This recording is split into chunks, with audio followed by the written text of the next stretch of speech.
اسرائیل نے 1 درجن سے زیادہ اٹیکس کیے ایران کے اوپر، بڑی کامیابی کے ساتھ انہوں نے اٹیک کیے۔ میں سمجھتا ہوں کہ ایران کی آلموسٹ انہوں نے کمر توڑ دی ایک رات کے اندر ہی، اور ایران جو اتنے عرصے سے دعوے کر رہا تھا وہ اپنے دعووں میں اس طرح ثابت نہیں ہو سکے۔ سیدھی سی بات ہے، ایران نے جوابی حملہ کیا اسرائیل کے اوپر، 100 سے زیادہ ڈرونز پھینکے، لیکن اس سے ایز سچ کوئی بڑے لیول کا نقصان اسرائیل کا نہیں ہوا۔ زیادہ تر چیزیں تو انہوں نے انٹرسپٹ کر دی۔ پھر آئرن ڈوم جو ہے ان کا، وہ دنیا میں ایک مضبوط ترین ڈیفینس سسٹم ہے۔ اسرائیل نے دیکھے ایئر اسٹرائکس کی ہیں، 200 کے قریب طیارے استعمال ہوئے ہیں، تو ایران کا کوئی طیارہ نہیں اڑا۔ ایران کے پاس طیارے ہے ہی نہیں ہے، ان کے پاس وہی پرانے طیارے، میزائلز ان کے پاس موجود ہیں جو انہوں نے استعمال کیے ہیں، ایئر اسٹرائکس نہیں ہے، لیکن میزائل آپ کتنے پھینک لیں گے؟ تو کہانیاں کروانی چھوڑے بھائی، پریکٹیکلی آپ معاملات کو دیکھ کر چلیں۔ میرا خیال ہے اب بھی جو ایک ونڈو رکھی ہوئی ہے پریزیڈنٹ ٹرمپ نے کہ اگر اب بھی ڈیل کے لیے آپ تیار ہو جاتے ہیں تو ہم ڈیل کر لیں گے، تو میرا خیال ہے بڑے ملکوں کو انوالو کر کے ڈیل کر کے ایران کو پیچھے ہٹنا چاہیے، اپنی اکانومی پہ توجہ دے۔ آپ کو وقتی طور پر صلح حدیبیہ کرنی پڑتی ہے، نبی اسلام نے تو اسٹرانگ ہوتے ہوئے کر لی تھی اللہ کے واقعات کی وجہ سے، آپ کو شریک کوئی نہیں ہے اس وقت۔ اعوذ باللہ من الشیطان الرجیم، بسم اللہ الرحمن الرحیم، نحمدہ ونصلی علی رسولہ الکریم وعلی آلہ الطیبین الطاہرین، اللہم صلی علی محمد وعلی محمد۔ محترم سامعین و ناظرین، السلام علیکم ورحمۃ اللہ وبرکاتہ۔ آپ نے انجینئر محمد علی مرزا صاحب کی انتہائی بچگانہ غیر ذمہ دارانہ گفتگو سماعت فرمائی۔ انہوں نے اپنے مزاج سے ہٹ کر، اپنی محققانہ سوچ سے ہٹ کر انتہائی لائٹ جو باتیں کی ہے، جو اسرائیل نے ایران کے اوپر حملہ کیا ہے اور ایران نے اسرائیل کے اوپر جو جوابی حملہ کیا ہے، اور اس دوران جو سنیریو بنا ہے اور پوری دنیا جس کا مشاہدہ کر رہی ہے، اس کا انتہائی ہلکا اور انتہائی بچگانہ و غیر ذمہ دارانہ تجزیہ انجینئر صاحب نے کیا ہے۔ انجینئر صاحب یہ فرما رہے ہیں اپنے اس مختصر کلپ کے اندر کہ اس وقت ایران کے اوپر اسرائیل نے تقریباً 12 مرتبہ ایئر سٹرائکس کیے ہیں، ان کے 200 سے زیادہ جنگی طیارے اس میں استعمال ہوئے ہیں، اور انہوں نے پہلے ہی حملے میں ایران کی کمر توڑی ہے۔ ایران نے جواب میں 100 ڈرونز بھیجے ہیں، کچھ میزائل فائر بھی کیے ہیں، لیکن کب تک آپ یہ میزائلز اسرائیل کے اوپر پھینک سکتے ہیں؟ لہٰذا آپ جو ہیں پیچھے ہٹیں، اور یہ کہہ رہے ہیں کہ ڈونلڈ ٹرمپ نے جو ونڈو رکھی ہے ابھی بھی مذاکرات کی، اس میں آپ داخل ہو جائیں، اور پھر یہ کہہ رہے ہیں کہ صلح حدیبیہ جس طرح رسول اللہ صلی اللہ علیہ وآلہ وسلم نے کفار مکہ کے ساتھ کیا تھا، تو عارضی طور پر آپ بھی امریکہ کے ساتھ صلح حدیبیہ طرز کا کوئی صلح کر لیں اور اپنی اکانومی پر توجہ دیں۔ سب سے پہلی بات یہ ہے کہ انجینئر محمد علی مرزا صاحب کو ہم یہ بتائیں کہ ایران کا جو کمر توڑی گئی، یعنی پہلے حملے میں اسرائیل نے جو ایران کا نقصان کیا، پہلے آپ کو چاہیے کہ اس کے پیچھے وجوہات کیا ہیں۔ سب سے پہلی وجہ یہ ہے کہ انقلاب اسلامی ایران کے جتنے بیرونی دشمن ہیں، ان سے زیادہ انقلاب اسلامی ایران کے اندر دشمن اس وقت موجود ہیں۔ ایران کے اندر جو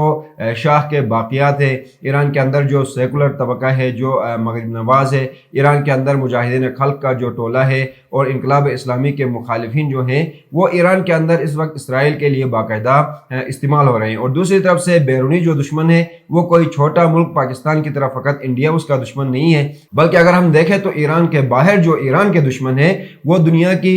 ٹاپ جو ہیں پاورز ہیں، جس میں امریکہ ہے، اسرائیل ہے، G7 ہے، یورپی ممالک ہیں، یہ جو ہیں اس وقت جو ہے ایران کے ساتھ دشمنی کر رہی ہیں۔ تو ایسے میں اگر ایران کے جو فوجی کمانڈر ہیں وہ اسرائیلی حملے میں شہید ہو جاتے ہیں تو یہ کوئی بڑی بات نہیں ہے، لیکن اس کے لیے ایران نے پہلے سے یہ توڑ نکالا ہوا ہے کہ ان کے جو کمانڈرز ہوتے ہیں، ان کے 7ویں کمانڈر تک پہلے سے ہی تمام معلومات شیئر کی ہوتی ہیں۔ اور جیسا کہ ہم نے دیکھا، جب اسرائیل نے ایران کے اوپر حملہ کیا تو ایران نے 24 گھنٹے کے اندر اگر کسی اور ملک کی ٹاپ جو سیکیورٹی لیڈرشپ ہے، جو ان کی دفاعی لیڈرشپ ہے، وہ ایک ساتھ شہید ہو جائیں، 20 جنرل ایک ساتھ ایک رات کو شہید ہو جائیں، ان کے سائنٹسٹ شہید ہو جائیں، اور ان کے جو دفاعی سسٹم ہے وہ ہیک ہو جائیں، اور پھر وہ 24 گھنٹے کے اندر اپنے دفاع میں جو اپنا دشمن ہے اس کے اوپر اتنے بڑے جو ہیں وسیع پیمانے پر حملہ کر دے، تو یہاں پر سبق ہے باقی عالم اسلام کے لیے کہ ایران کمزور نہیں ہے، بلکہ ایران کے دشمن جو ہیں انتہائی مضبوط ہیں، اور حتیٰ کہ ایران کے جو ممالک اور جو اقوام اس وقت ایران کے ساتھ ہونے چاہیے، اگرچہ عام جو افراد ہیں وہ ایران کے ساتھ ہیں، لیکن جو حکومتیں ہیں وہ اس وقت امریکہ اور اسرائیل کے گود میں بیٹھی ہوئی ہیں۔ اور دوسری بات جو انہوں نے کی ہے کہ آپ ڈونلڈ ٹرمپ نے آپ کے لیے ایک ونڈو ابھی بھی کھلی رکھی ہے مذاکرات کی، آپ صلح حدیبیہ کی طرز کا ان کے ساتھ کوئی صلح کریں، تو یہاں پر یہ بتائیں کہ جس طرح سے آپ نے کہا کہ پہلے ہی حملے میں ایران کی کمر توڑی گئی، اس کے پیچھے ڈونلڈ ٹرمپ نے جو ماحول سازی کی، یعنی پہلے جو ایران کی موجودہ جو اصلاح پسند طبقے کی حکومت ہے، اگرچہ رہبر معظم سید علی خامنہ ای نعمت اللہ علیہ نے 1 سال پہلے ہی یہ کہا تھا کہ وعدہ صادق 3 جو ہے آپریشن ہونا چاہیے. لیکن جو موجودہ حکومت تھی ایران کی، جو اصلاح پسند تھی، جو امریکہ اور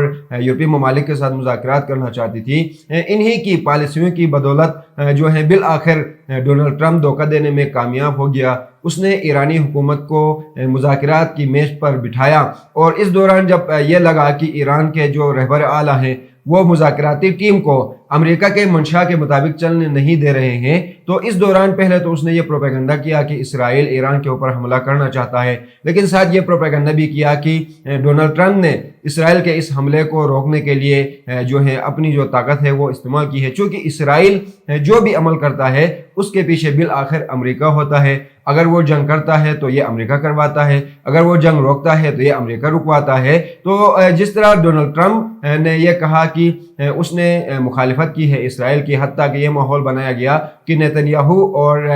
ڈونلڈ ٹرمپ کے درمیان اس معاملے پر گرما گرمی ہوئی ہے. تو ایسے میں ایران کی جو موجودہ اصلاح پسند حکومتی طبقہ تھا یہ دھوکہ کھا گیا کہ ٹرمپ نے نیتنیاہو کو حملے سے روکا ہے. وہ بے خبر رہے اور کئی عرصے سے ایران کے اندر جو اندرونی دشمن ہیں ان کے ذریعے سے ایک جال باقاعدہ بچھایا گیا، اور اس کے بعد جو ہے حملہ ہوا ایران کے اوپر. اگر کوئی اور ملک ہوتا تو یہاں پر نہیں سنبھل سکتا تھا، لیکن یہاں انقلاب اسلامی کی حکومت ہے، نائب امام زمانہ حضرت آیت اللہ العظمہ سید علی خامنۂ نعمت اللہ علیہ کی بابصیرانہ حکومت ہے. لہٰذا اس نے اس حملے کے فوراً بعد ریٹیلیشن کے ذریعے سے دنیا کو یہ پیغام دیا کہ آپ جتنے بھی کمانڈر ایران کے شہید کرو، ایران کمزور نہیں ہو سکتا ہے. اور ابھی جو آپ مشورہ دے رہے ہیں ڈونلڈ ٹرمپ کا کہ پہلے سے ہی اس نے ایران کو دھوکے میں رکھ کر اسرائیل کے ذریعے حملہ کروایا، اگر ایران کی موجودہ حکومت یہ غلطی کرتی ہے تو جیسا کہ ابھی ڈونلڈ ٹرمپ نے یہ ڈونگ رچایا ہے کہ نیتنیاہو نے منصوبہ بنایا تھا رہبر اعلیٰ کو شہید کرنے کا اور ڈونلڈ ٹرمپ نے ویٹو کیا ہے، تو یہ بھی ایک ایسا ہی ایک چال ہے. اس وقت جو ہے ڈونلڈ ٹرمپ، امریکہ، اسرائیل، G7 یہ جو ممالک ہیں یہ سمجھتے ہیں کہ اس وقت رہبر معظم سید علی خامنۂ نعمت اللہ علیہ کو نعوذ باللہ شہید کر کے اس معاملے کو ٹھنڈا کیا جائے گا. ان کی یہ ذہنیت ہے، لیکن جس طرح سے ایران کے اوپر حملہ کر کے یہ سمجھ رہے تھے کہ ایک ہی رات کے اندر حملہ کر کے ایران کے کمانڈر شہید کر کے رجیم چینج کریں گے، اور اس میں وہ ناکام ہوئے ہیں. تو ابھی یہ جو سوچ یہ رکھ رہے ہیں کہ ایرانی جو حکومت ہے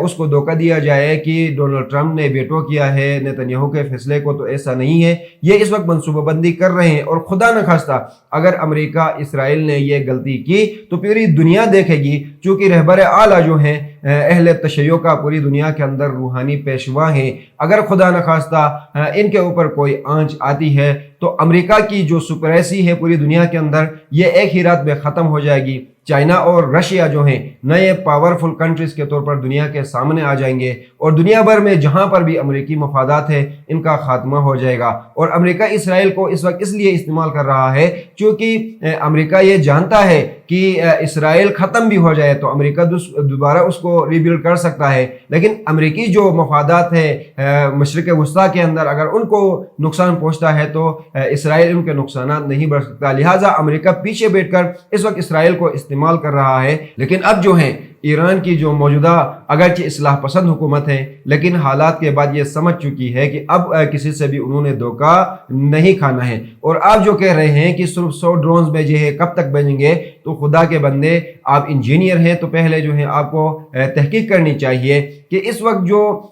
اسرائیلی طیارے ہیں وہ پہلے کئی 100 کلومیٹر کا راستہ طے کر کے ریفیولنگ کر کے آ کے ایران کے اندر حملہ کرتے ہیں، اور جب ان کا طیارہ مار گرایا جاتا ہے تو ساتھ ان کا پائلٹ بھی جو ہے ایرانی گرفتار کر رہے ہیں. جبکہ ایران کے جو ہائپرسونک میزائلز ہیں اور جو کروز میزائلز ہیں وہ بغیر پائلٹ کے اسرائیل کے اندر جاتے ہیں اور اپنے اہداف کو نشانہ بناتے ہیں. اور جس کو آپ معجزاتی جو ہے دفاعی سسٹم کہتے ہو آئرن ڈوم، اس کی ناکامی پوری دنیا نے اس وقت دیکھی ہے. ایران نے اب تک جہاں چاہا ہے وہاں پر حملہ کیا ہے. البتہ ایران کی یہ پالیسی رہی ہے کہ پہلے اسرائیل ٹارگٹ سلیکٹ کرے، اور ٹارگٹس کے مطابق ایران پھر اسرائیل کے اندر ٹارگٹ سلیکٹ کرتا ہے اور پھر وہ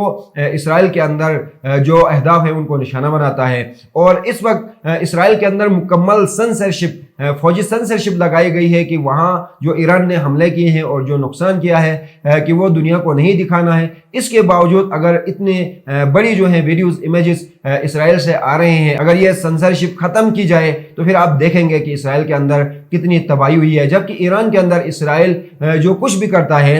اس کا جو ہے وہ پوری دنیا کو میڈیا کے اوپر خود ایرانی میڈیا دکھا رہا ہے۔ اور ایران نے جو دھوکہ اسرائیل کو دیا، پہلے اسرائیل نے مکر کی، اسرائیل اور نیتنیاہو نے مل کر مکر کی، پھر ایران نے اس کے مکر کا جواب، جس طرح سے اللہ تعالیٰ نے فرمایا تھا کہ مکروا و مکر اللہ، جب پہلے انہوں نے مکر کیا، پھر ایران نے ایسی جو ہے